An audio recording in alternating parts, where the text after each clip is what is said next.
Pés como os da corça nos lugares altos, uma alegoria da jornada dos filhos de Deus que desejam viver nos lugares altos. Capítulo 12. No nevoeiro. Afinal, a tempestade foi passando gradualmente. O clamor nas montanhas cessou, em tempo de recomeçar a jornada. Embora as condições atmosféricas tivessem mudado completamente após a tempestade, denso nevoeiro permaneceu, encobrindo-lhe toda a visão. Elas mal podiam enxergar as árvores à beira do caminho estreito, as quais pareciam sombras fantasmagóricas e irreais. O resto da floresta fora simplesmente tragado pelo nevoeiro, totalmente encoberto como se velado por densa cortina branca. O caminho não era tão escabroso e acidentado, mas estava enlameado e escorregadio. Surpreendentemente, depois de algumas horas de jornada, Grande Medrosa começou a sentir falta do rolar dos trovões e até mesmo das árvores tombando e partindo-se à ação dos raios. Ela começou a entender que, apesar de toda sua covardia, havia algo dentro dela que reagia com certo prazer e emoção aos testes e dificuldades do caminho, melhor do que às simples e fáceis circunstâncias. Embora o medo a fizesse tremer toda, tratava-se apenas do problema emocional. Assim, para sua surpresa, no seu íntimo ela preferia o escabroso desfiladeiro a esta terrível cerração. De algum modo, os perigos da tempestade serviram-lhe de estímulo. Agora nada mais havia senão a monotonia de sua caminhada penosa, sempre em frente dia após dia, sem nada ver a não ser aquela branca névoa cobrindo as montanhas e impedindo a passagem até de um único raio de sol. Afinal, exclamou ela impaciente. Será que este nevoeiro não vai nos deixar? Será? Parecia incrível, mas uma voz bem conhecida respondeu por entre as árvores. Não, não vai não. Era ressentimento. Além do mais, você já deveria saber que esse nevoeiro vai continuar indefinidamente. Quanto mais altas as montanhas, mais fechado será o permanente nevoeiro. Isso é tudo o que pode esperar para o resto da jornada. Grande Medrosa pretendia tapar os ouvidos, mas a voz continuava a soar, a soar. Notou que o caminho agora não vai direto para o alto, mas é quase plano? Você deve ter se perdido e rodeia a montanha em círculos, não percebe? Grande Medrosa não havia notado isso antes, mas percebia-o agora. Elas não subiam, simplesmente moviam-se ao longo da encosta, um pouco para cima e um pouco para baixo, sendo que as descidas pareciam até mais frequentes. Seria o caso de estarem gradualmente descendo e não subindo? No denso nevoeiro era impossível saber a verdade. Descobriu que havia perdido todo o senso de orientação. Ao perguntar às companheiras sobre o que pensavam do assunto, elas responderam sem rodeio que estavam no caminho certo, o caminho indicado pelo pastor, e que ninguém as persuadiria a desviar-se dele, dando a entender que Grande Medrosa não devia ter prestado atenção às sugestões de ressentimento. Mas, insistiu ela petulante, vocês não acham que nos perdemos neste nevoeiro? O pastor disse que nos levaria para o alto, e como vêem, não é para lá que caminhamos. Estamos rodeando a encosta da montanha. Deveria haver um caminho direto para cima, o qual talvez não tenhamos notado por causa do nevoeiro. Como única resposta, elas disseram que sabiam por onde estavam indo e que isso era melhor do que ouvir qualquer sugestão de ressentimento. Nessa hora, a voz de amargura surgiu clara. Vocês deviam voltar um pouco e investigar o caminho em vez de insistir em avançar, o que pode provar ser o caminho errado e que as faz andar em círculos. Tristeza e sofrimento não lhe deram ouvidos, mas infelizmente Grande Medrosa o fez, e disse ainda com maior petulância: acho que devíamos considerar a sugestão. Talvez fosse melhor voltar um pouco e ver se na realidade não estamos perdendo o caminho. Não tem sentido andarem em círculos, o que não nos leva a parte alguma. A isto responderam: Bem, se estamos andando em círculo, por certo chegaremos, afinal, ao lugar onde começamos a desviar. E se conservarmos os olhos bem abertos, descobriremos o caminho que deixamos para trás. Isso se realmente toda essa conversa não passar de simples imaginação de amargura. Coitadinha de você, veio a voz sussurrante de autopiedade através do nevoeiro. É tão desagradável estar sob a guarda de criaturas tão obstinadas. Pense no tempo perdido, andando sem saber para onde, caminhando dia após dia, sem orientação, quando pelo tempo já devia estar chegando aos lugares altos. Assim, eles continuaram sussurrando e falando no meio da neblina, que a tudo envolvia de modo terrível e assustador. Ela não devia dar-lhes ouvido, é claro, mas o nevoeiro era tão cerrado e o caminho tão monótono que, mesmo contra a vontade, ela atendia a esse desejo do coração. Sofrimento firme seguia na frente, e tristeza do mesmo modo, à retaguarda, pois assim impediriam grande medrosa de voltar atrás. Mas ela começou a cochear, a escorregar e a tropeçar, de modo mais intenso do que em qualquer outro estágio da jornada. Todas essas dificuldades deixavam-na mal-humorada e até intratável. É verdade que depois de cada tropeção, ela, com a consciência dolorida, desculpava-se desconsolada às suas companheiras, mas isso não a livraria de outros escorregões. Na verdade, elas atravessavam uma fase terrível, o nevoeiro. Em vez de se dissipar, tornava-se mais e mais denso, e o ar mais frio e mais triste do que nunca. Afinal, uma tarde, quando a única coisa que poderia descrever seu progresso eram a lama, a umidade, os constantes escorregões e os tropeções ao longo do caminho, ela decidiu cantar.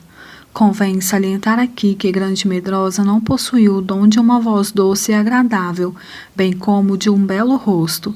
É verdade que gostava de cantar, especialmente junto com o pastor. Quando o acompanhava na tonalidade certa, quase bem, poder-se-ia dizer, mas sozinha o resultado era desastroso. Entretanto, o nevoeiro continuava tão denso e ela ficava tão enrijecida que sentiu a necessidade de fazer algo no sentido de alegrar-se e afastar de si o sussurro das vozes espectrais vindas de entre as árvores. Era desagradável admitir que seus parentes se divertiriam à custa de sua voz desafinada, mas decidiu correr esse risco. Se eu cantar bem alto, pensou, não poderia ouvir o que eles dizem. A única canção que lhe veio à mente naquela hora foi a que Tristeza lhe ensinara na cabana. Apesar de parecer singularmente inadequada, ela, trêmula, ergueu a voz e cantou. Quão formosos são teus pés, linda filha da princesa, que se movem a correr como água em correnteza, nem gazela da montanha, nem a cerva ou o veado, de alcançá-los é capaz, todos ficam para trás. Cantares 7:1. Houve perfeito silêncio enquanto ela cantava. As altas e provocantes vozes dos inimigos cessaram de vez. É uma boa ideia, pensou Grande Medrosa cheia de júbilo. Eu devia ter descoberto isso antes. É uma maneira de tapar os ouvidos às palavras dos inimigos, melhor do que com algodão. E parece realmente que vejo pequena abertura no nevoeiro adiante. Que lindo! Cantarei a estrofe de novo. E assim fez. Que é isso, Grande Medrosa? Perguntou-lhe uma voz em tom alegre. Nunca ouvi essa canção antes. Onde a aprendeu? Ali, com um sorriso especial, aproximava-se dela o próprio pastor. É impossível descrever com palavras a alegria de Grande Medrosa ao vê-lo naquele terrível caminho da montanha, envolvido pelo nevoeiro e onde tudo parecia gelado e úmido. Agora, com a sua chegada, o nevoeiro se desfez rápido e os raios do sol, os primeiros após vários dias, enfim, brilharam. Ó pastor! Exclamou, tornando-lhe as mãos e sem poder dizer mais nada. Era como se o readquirisse depois de tê-lo perdido. Diga-me, insistiu ele sorrindo, onde aprendeu essa canção? Tristeza me ensinou. Eu não sabia que ela conhecia algumas canções, pastor, mas ela disse que a letra e a melodia lhe vieram à mente enquanto subíamos pela floresta. Embora eu reconheça que sou desafinada, pedi-lhe que me ensinasse, porque essa canção fez-me pensar no dia em que tu farás meus pés como os da corça, e eu nunca mais terei de coxear. E olhou envergonhada para suas roupas úmidas e seus pés enlameados. Estou alegre por ouvi-la cantar essa canção, disse o pastor mais feliz do que nunca. Penso tratar-se de uma canção particularmente bela. Na verdade, continuou sorrindo, devo acrescentar outra estrofe a essa canção. E começou a cantar essas palavras com a mesma melodia. As curvas de tuas coxas como joias são obra de um artista, quais pedras preciosas com engastes nas mãos de um grande mestre.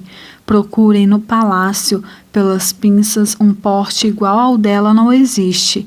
Não há quem saiba andar com tanta graça. Cantares 7:1.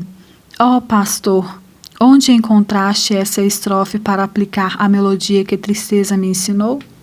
Ele sorria ao responder. A letra veio-me justo agora, enquanto a seguia por este caminho. A pobre grande medrosa, sabendo que vinha escorregando e tropeçando mais do que antes, sentiu o sangue subir-lhe ao rosto. Ela nada disse, somente olhou para ele envergonhada. Talvez você não saiba, disse ele gentil em resposta àquele olhar, mas não penso em você da maneira como é agora, mas de como será quando eu levá-la para o reino do amor e lavá-la de todas as manchas e impurezas da jornada. Se eu caminhar atrás de você e perceber suas dificuldades, quedas e escorregões, pensarei no que você será quando estiver comigo, saltando lépida nos lugares altos. Você não gostaria de aprender a cantar a minha estrofe como o fez com o que a Tristeza lhe ensinou? Sim, disse ela agradecida, tornando-lhe a mão de novo. Certamente a aprenderei e a cantarei. A essa altura, o nevoeiro dissipara totalmente, e o sol brilhando fazia as árvores molhadas e a grama úmida tremeluzirem de alegria. As três agradecidas aceitaram a sugestão do pastor de se sentarem por algum tempo, descansarem e alegrarem-se ao sol. Tristeza e sofrimento, como sempre o faziam quando o pastor estava presente, afastaram-se, a fim de permitir que ele e Grande Medrosa pudessem conversar com mais liberdade. Ela lhe contou toda a triste história de sua longa peregrinação ao nevoeiro, os ataques de ressentimento, amargura e autopiedade, e do seu medo de que talvez tivessem afinal errado o caminho por causa da falta de visibilidade. Acha que eu permitiria que se desviassem do caminho rumo aos lugares altos sem fazer algo para as prevenir? Perguntou o pastor calmo. Ela olhou para ele com tristeza e disse suspirando: quando o ressentimento e os demais sussurraram aos meus ouvidos, eu me sinto quase pronta a crer em tudo, não importa quão absurdo seja. Seria melhor você se tornar cantora, disse ele sorrindo. Assim, enquanto estiver cantando, não ouvirá o que dizem. Pergunte à tristeza e ao sofrimento se tem outro cântico para lhe ensinar. Você as considera boas guias, Grande Medrosa? Ela olhou para ele atenta e assentiu com a cabeça. Sim, muito boas. Eu nunca poderia pensar que isso fosse possível, pastor. Mas o fato é que, de algum modo, vim a amá-las. Quando as vi pela primeira vez, elas me pareceram terrivelmente fortes e graves. E estava certa de que seriam ásperas e rudes comigo, sem se importar com os meus sentimentos. Como eu temia isso! Mas elas foram bondosas e muito, muito carinhosas comigo. Acho até que elas aprenderam a ser gentis e pacientes ao ver a tua bondade e meiguice. Nunca poderia ter assumido a caminhada sem elas, continuou agradecida, e a coisa mais interessante é que gostam de ajudar a uma pequena feia e aleijada como eu. Elas querem realmente guiar-me para os lugares altos, não só por ser a ordem que lhe deste, mas também porque elas querem realmente que uma covarde como eu seja transformada. Sabes, pastor, faz grande diferença em meus sentimentos com relação a elas o fato de nunca mais olhá-las com medo, mas como amigas interessadas em ajudar-me. Sei que pode parecer ridículo, mas às vezes sinto que me amam e querem ir comigo de livre e espontânea vontade. Ao terminar de falar, olhou para o rosto do pastor e surpreendeu-se ao vê-lo tentando evitar o riso. Sem nada dizer por um momento, ele se voltou para as guias. Grande Medrosa acompanhou-o com o olhar. Afastadas deles, as guias não sabiam que estavam sendo observadas. Assentadas bem juntas, com seus véus jogados para trás, elas olhavam além para as montanhas dos lugares altos. Grande Medrosa não podia ver-lhes o rosto, pois estavam de costas, mas admirou-se pelo fato de parecerem agora mais altas e fortes do que no dia em que as viu pela primeira vez, ao pé das montanhas. Havia algo de indescritível majestade nas pessoas delas, naquele momento, e uma espécie de radiante expectação em sua atitude. Elas conversavam rapidamente em voz tão baixa que não podia se entender uma só palavra. Seria possível? Sim, era. Elas estavam rindo. Que conversavam sobre algo divertido, não havia dúvida. O pastor observou-as por alguns momentos em silêncio e então virou-se para a Grande Medrosa. Seus olhos sorriam, mas ele falou grave. Sim, creio que você tem razão. Elas parecem gostar da tarefa e talvez sintam até afeição por aquela a quem servem, e riu alto. Tristeza e sofrimento deixaram cair rápido o véu sobre o rosto e olharam ao redor para ver o que estava acontecendo. Mas o pastor tinha algo mais a dizer antes de lhe ordenar a continuação da jornada. O sorriso morreu no rosto do pastor, ao perguntar muito sério: Você me ama ao ponto de confiar em mim completamente, Grande Medrosa?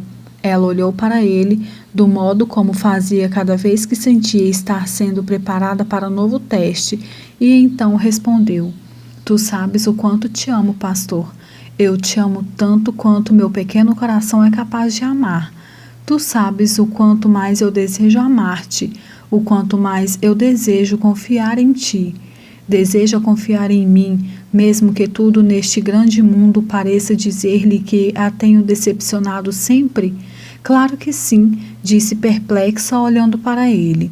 Tenho certeza que sim, pois de uma coisa sei, e é bem verdade. É impossível que mintas, é impossível que me decepciones. Muitas vezes eu sei, tenho-me atemorizado diante do que me pedes, acrescentou um tanto envergonhada, mas nunca pude duvidar de ti. O medo que sinto é de mim mesma, nunca de ti. E mesmo que todos no mundo me digam que me tens decepcionado, eu saberia ser isso impossível. Ó pastor, implorou, não penses que eu duvido de ti, mesmo nas horas de maior temor, covardia e fraqueza. Tu sabes que eu confio em ti. No fim de tudo, estou certa de poder dizer que a tua benignidade me faz grande. Ele nada disse por um pouco tempo, somente abaixou os olhos com ternura, quase com piedade, para a figura agora ajoelhada aos seus pés. Então, depois de algum tempo, disse com muita calma: Grande Medrosa, suponha que eu realmente venha a decepcioná-la, e daí? Era agora a vez de ela se calar, tentando imaginar essa coisa impossível sugerida por ele.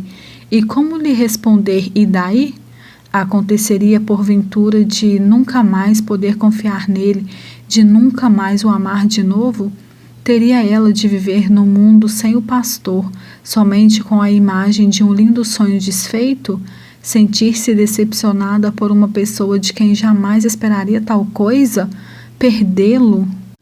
De repente, caindo num doloroso choro, ela olhou diretamente para o rosto dele e disse: Meu senhor, se quiseres decepcionar-me, podes fazê-lo, isso não fará diferença. Devo amar-te enquanto eu viver. Não posso viver sem te amar. Ele colocou as mãos na cabeça dela e então, com um toque tenro e afável, repetiu como que para si mesmo: se eu puder, posso decepcioná-la. Naquele momento, sem mais palavras, virou-se e partiu. Grande e medrosa, tremendo, apanhou pequena pedra gelada no chão, colocou-a na mochila, reuniu-se a tristeza e sofrimento e continuaram a jornada.